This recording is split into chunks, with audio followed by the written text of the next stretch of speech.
निकुंज में श्याम सुंदर और किशोरी जी दोनों विहार करते हैं, और उसमें भी दोनों की सर्वप्रिय लीला कौन सी है? मान लीला। मान लीला में जब एक रूठता है दूसरा उसको मनाता है, तो अधिकतर या मान के स्वभाव को अपने ऊपर धारण करें श्री किशोरी जी। हाँ, डेली मान करेंगी। और कन्हैया चरण दबा रहे हैं, कभी कछु कर रहे हैं, कभी उनकी मनपसंद वस्तु लेके आ रहे हैं, कभी उनके सामने नृत्य करके दिखा रहे हैं, कभी कछु गा के सुना रहे हैं, कभी कोई रूप की वैचित्रता प्रकट करके किशोरी जी को हंसावे को प्रयास करें। किशोरी जी यहाँ मुंह कर लें, यहाँ ते मना में तो इधर मुंह कर लें, और यह तरीका थे ठाकुर जी की और किशोरी जी की मान लीला चले। लेकिन लाल जी हमारे इतने निपुण हैं, किशोरी जी मान करें तो घड़ी लगा करके चंद मिनट में ही ठाकुर जी उनको मना लेते हैं, उनको हंसा देते हैं, क्योंकि वो उनके अंदर खूबी है। और फिर दोनों रास बिहार करते हैं। आज जब ठाकुर जी किशोरी जी को लेकर के आए यमुना पुलिन पर, ठाकुर जी ने पहले तो स्नान किया, अपना पूरा जोगी भेष हटाया और स्वयं के स्वरूप में प्रकट भये, और जैसे ही दोनों ने प्रवेश किया निभृत निकुंज में, आज किशोरी जी बोली, लाल जी नित्य मैं मान करूं और आप मनाओ, आज आप मान करो मैं मनाऊंगी। ठाकुर जी बोले नहीं, आप पे ही मान शोभा दे और मनाने की शोभा हम पे ही बढ़िया लगे, या को बदलो मत, आप ही मान करो मैं मनाऊं। मतलब मान भी यहां झूठे को है कि झूठे को रूठे और सांची को मनावे। हमारी आपकी तरह ना है जबरदस्ती मान कर लेंगे और फिर वो मना हुए तो वामू रीझे ना है, लेकिन यहां झूठे को माने, बिना बात को मान। कैसा मान होता होगा विचार करो, कोई बात नहीं है। ठाकुर जी काय बात से मनाते होंगे, अरे मुझे गलती है मैं ऐसा ना करूंगा, कोई कछु करो हो तब तो मान करो, लेकिन मान ही झूठे को है। ठाकुर जी किस भाव से मनाते होंगे किशोरी जी को? लेकिन आज किशोरी जी बोली नहीं, आज आपको हमारी बात माननी पड़ेगी, आप मान करो हम मनाएंगे। ठाकुर जी बोले मैं मान करूं? बोले हाँ आज आप करो, मुंह को सुख देवे के काजे आप मान करो।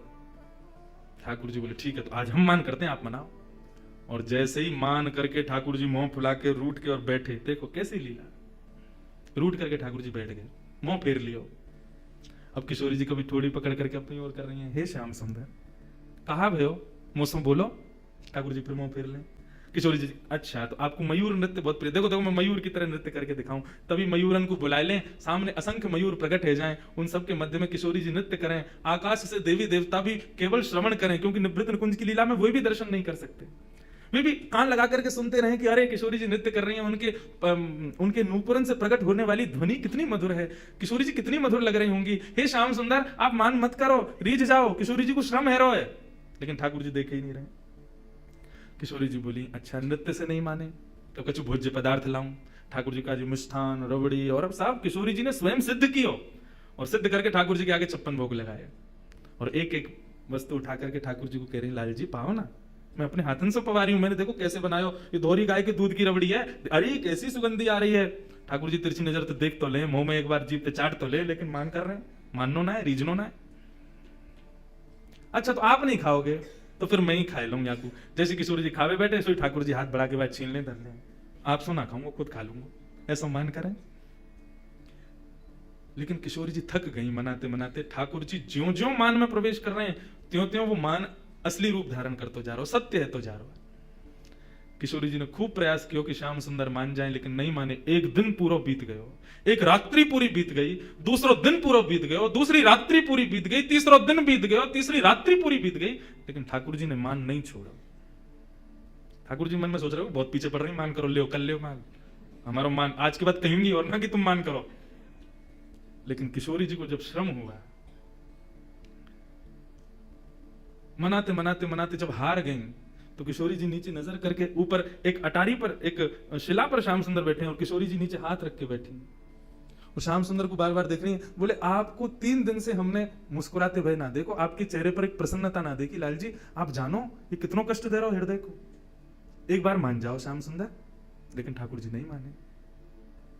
किशोरी जी के नेत्र से विरह के अश्रुबिंदु जब प्रकट हुए और उन अश्रुबिंदुओं ने जब नेत्रों से गिर करके पृथ्वी का स्पर्श किया, जैसे ही वो अश्रुबिंदु पृथ्वी पर गए, पृथ्वी का स्पर्श करते पृथ्वी के नीचे बह रही है यमुना।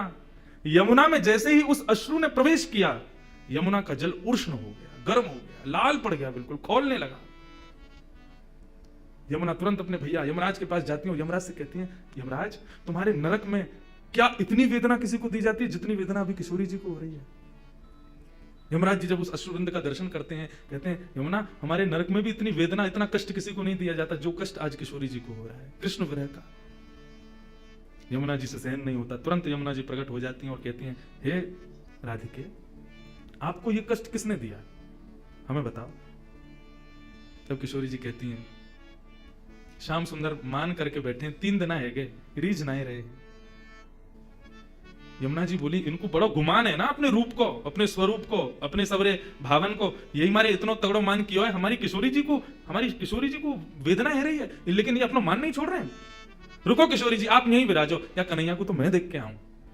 और यमुना जी महाराज गई, जाकर के अपनी श्रृंगार पेटिका खोली, श्रृंगार पेटिका खोल करके श्याम सुंदर जैसो श्रृंगार कियो, क्योंकि कालिंदी हैं, बिल्कुल श्याम जैसा ही रंग है उनको।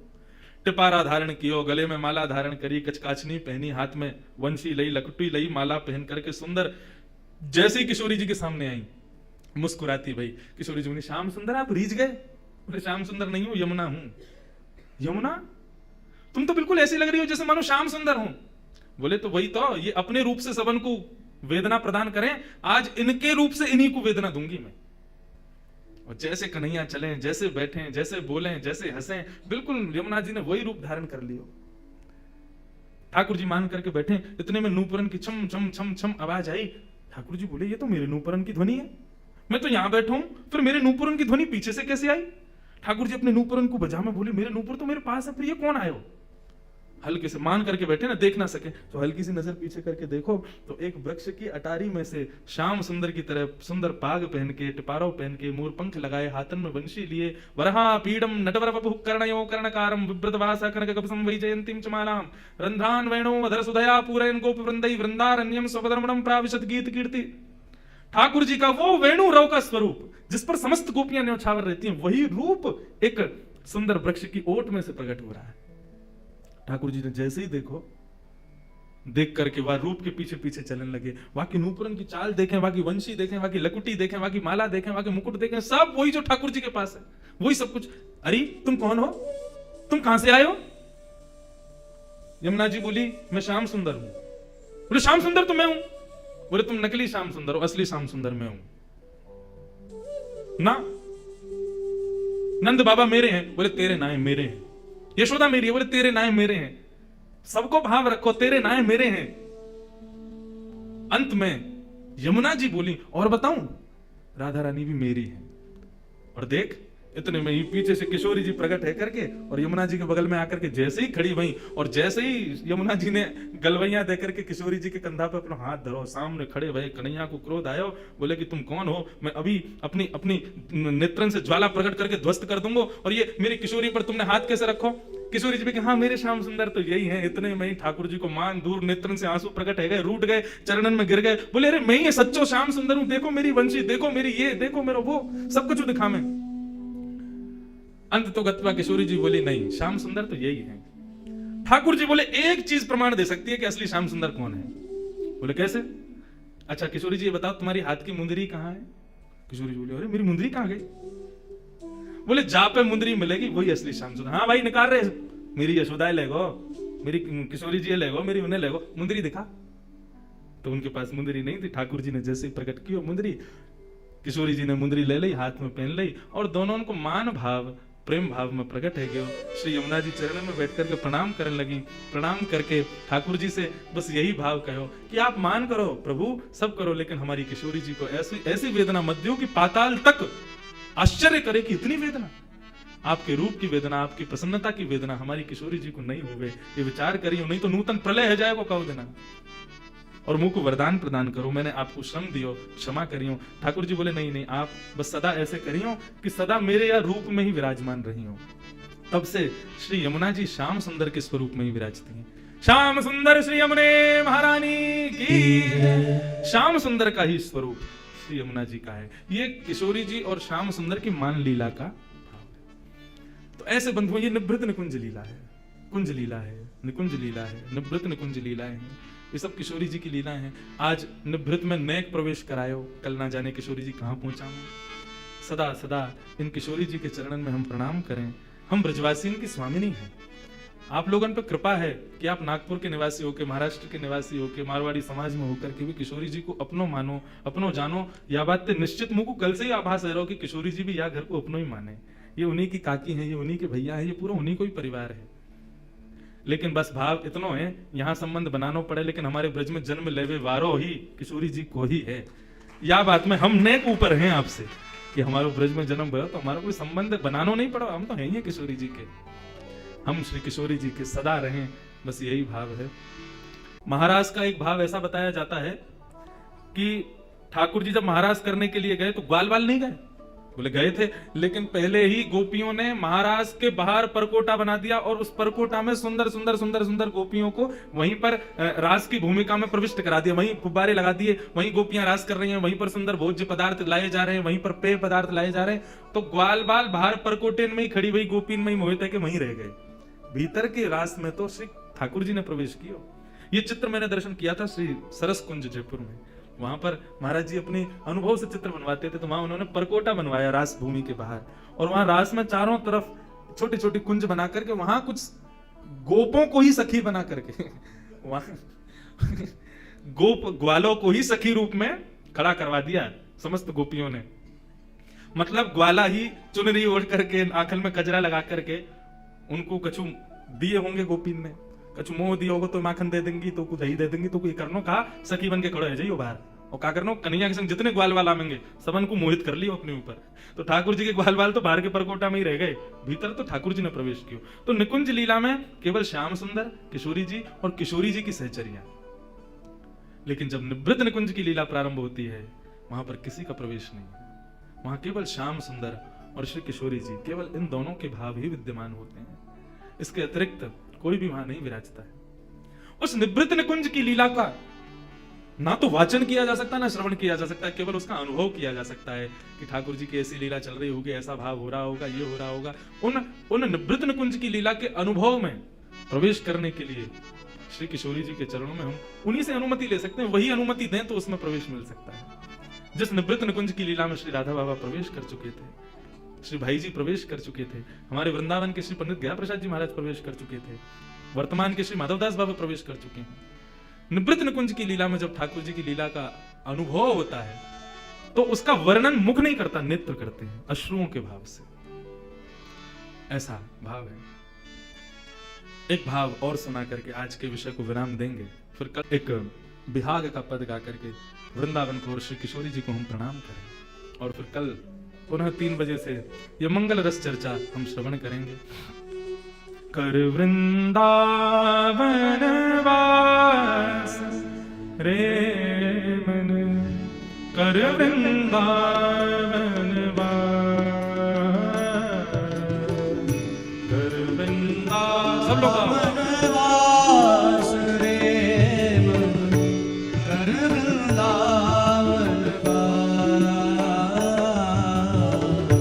छोड़ जगत की आशा कर अब, छोड़ जगत की आशा कर अब, छोड़ जगत की आशा कर अब, छोड़ जगत की आशा कर अब, श्री प्रिया चरण की आश रे मन, कर वृंदावन वास, कर वृंदावन वास रे मन, कर वृंदावन वास। श्री राधा रानी की जय हो।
जय जय